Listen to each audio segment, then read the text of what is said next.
जमी हुई नदी। सुमित और रोहित लद्दाख के एक छोटे से गांव में रहते थे। एक बार दोनों ने फैसला किया कि वे गांव छोड़कर शहर जाएंगे और वहीं कुछ काम धंधा खोजेंगे। अगली सुबह वे अपना अपना सामान बांध कर निकल पड़े। चलते चलते उनके रास्ते में एक नदी पड़ी। ठंड अधिक होने के कारण नदी का पानी जम चुका था। जमी हुई नदी पे चलना आसान नहीं था। पांव फिसलने पर गहरी चोट लग सकती थी। इसलिए दोनों इधर उधर देखने लगे कि शायद नदी पार करने के लिए कहीं कोई पुल हो, पर बहुत खोजने पर भी उन्हें कोई पुल नजर नहीं आया।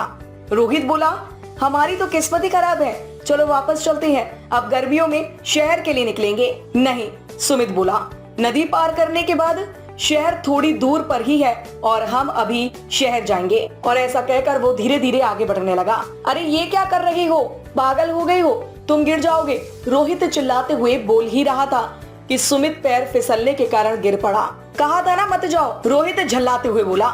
सुमित ने कोई जवाब नहीं दिया और उठकर फिर आगे बढ़ने लगा।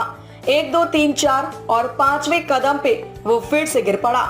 रोहित लगातार उसे मना करता रहा, मत जाओ, आगे मत बढ़ो, गिर जाओगे, चोट लग जाएगी। लेकिन सुमित आगे बढ़ता रहा। वो शुरू में 2-3 बार गिरा जरूर, लेकिन जल्द ही उसने बर्फ पर सावधानी से चलना सीख लिया और देखते देखते नदी पार कर गया। दूसरी तरफ पहुंचकर सुमित बोला, देखा मैंने नदी पार कर ली और अब तुम्हारी बारी है।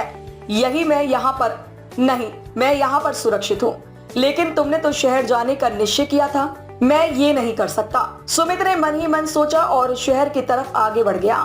दोस्तों, हम सबकी जिंदगी में कभी न कभी ऐसे मोड़ आ ही जाते हैं जब जमी हुई नदी के रूप में कोई बड़ी बाधा या चैलेंज हमारे सामने आ जाता है और ऐसे में हमें कोई निर्णय करना होता है। तब क्या हम खतरा उठाने का निश्चय कर लेते हैं और तमाम मुश्किलों, डर और असफलता के भय के बावजूद नदी पार करते हैं, या हम सेफ रहने के लिए वहीं खड़े रह जाते हैं जहां हम सालों से खड़े थे। जहां तक दुनिया के सफल लोगों का सवाल है, वे रिस्क लेते हैं। अगर आप नहीं लेते तो हो सकता है आज आप बिल्कुल सुरक्षित हो, आपके शरीर पर एक भी घाव ना हो, लेकिन जब आप अपने भीतर झांकेंगे तो आपको अपने अंदर कुछ ऐसे जख्म दिख जाएंगे जो आपके द्वारा अपने सपनों के लिए कोई प्रयास न करने के कारण आज भी हरे होंगे।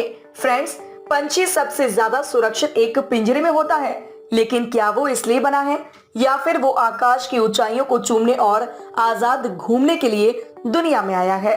फैसला आपका है। आप पिंजरे का पंछी बनना चाहते हैं या खुले आकाश का?